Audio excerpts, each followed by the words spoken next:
This is a no-tip bull. That's what they're called, in case you were wondering how in the world I have a bull that my chickens don't knock over. You can see down here, this is the bottom of it. It's all dirtied up right now, but it's the same color. So this comes around. I think it's this design right here that it wraps around. Is what keeps it from tipping. I have no idea why these are in here, but they are. And this dirt, swear to God, it was clean this morning. They do walk through it, and I've seen my 10-pound chickens sit here on the side of it and not tip it over.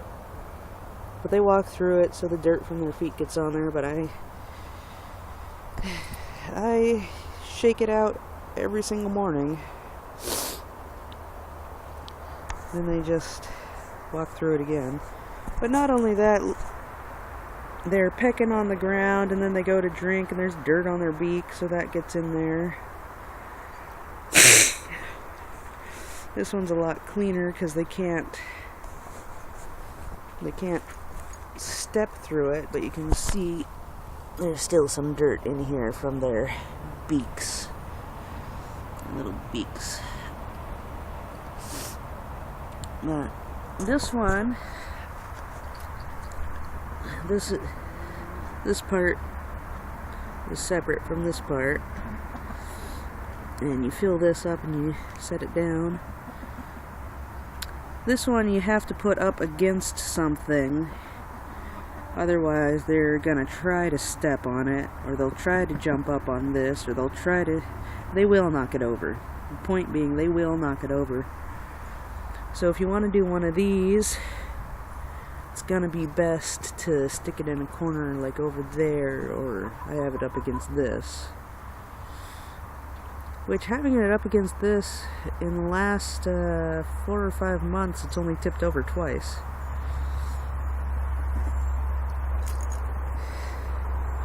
Of course, my hanging feeders. And I found hanging feeders to be a lot more useful than feeders on the ground because they can't scratch in it.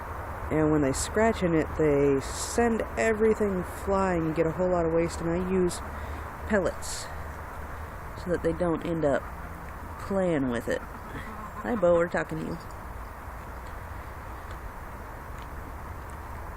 Yeah, that's pellets.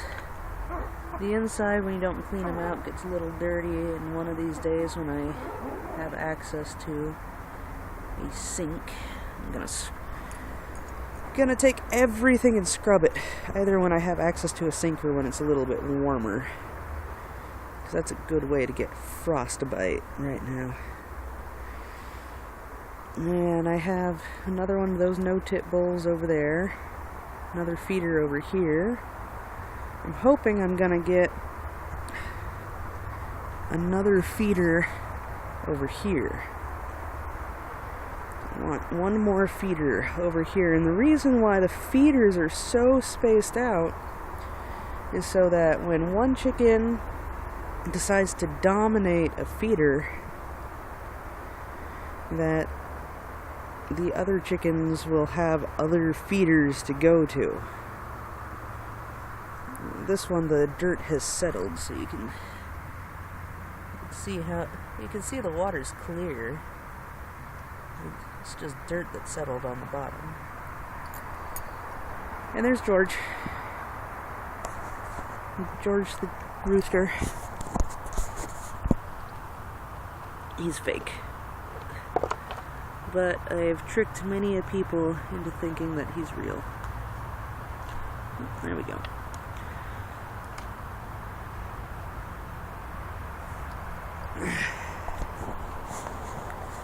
I'm just waiting for one of my neighbors to come by here and say, well, one of your roosters is out, and we put them back in. So I've had that happen. I've had people actually say that. This kennel is soaking. I've got water in it to soak it, to clean it out. That bucket back there is what I use to clean everything, to dig stuff out and clean it. Let's see what else around here is something special. This blue tarp right here. That's their feed. There, see? That's an old granny cart that it's in. This is how I get food to and from this place.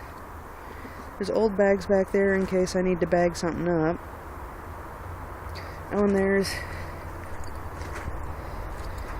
is also, these are chick feeders, but you can take a hook that goes into one side like this and comes down, and if you put three hooks on there and then you pound the hooks into the ground, that'll keep the chickens from knocking it over when they try to step on it.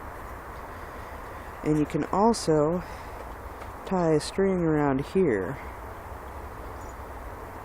and this is made so that mason jars go in here, so don't be tricked and go to your feed store and buy this with the jar, because this is built for mason jars, specifically for that purpose, that mason jars can go in here.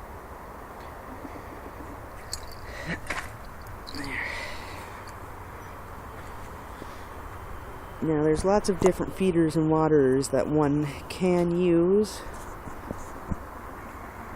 and I would love one of those 5-gallon gravity, is it gravity? No, pressurized. The ones that look like big steel silos. That would be nice, but I don't particularly need it. But, as you can see, everything here does its job. Now, the pro to using the chick feeder over there is that with this one, the chickens can... Excuse me, Lucas. But with this one, the chickens can come in with their beaks and rub this stuff and throw it out. And they can pick it and throw it. Pick it and throw it. Here you go, monster. I gave you some food. Hi.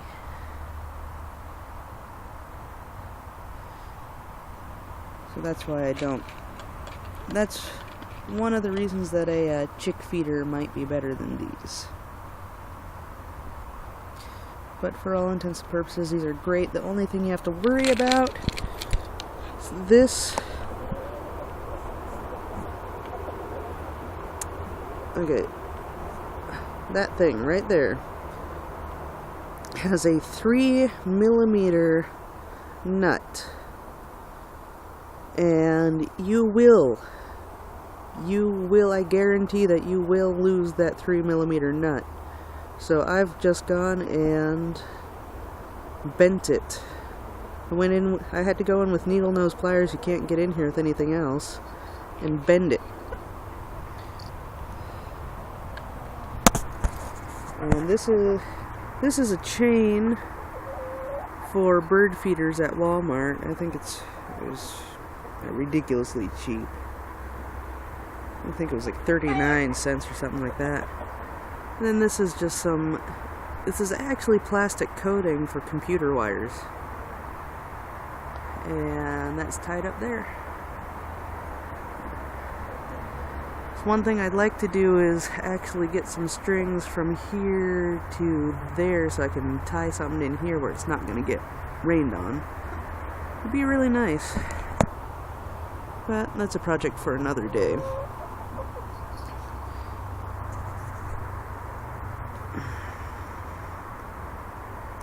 And this here is indeed the same blanket that I use in the bike basket when I bring the chickens with me.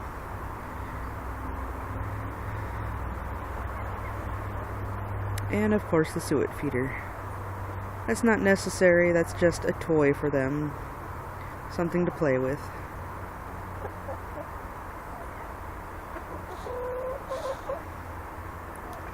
And there we have it. That's all of the stuff. Here's all the stuff that I use for chicken keeping. It's Squeaker. He's just sitting there.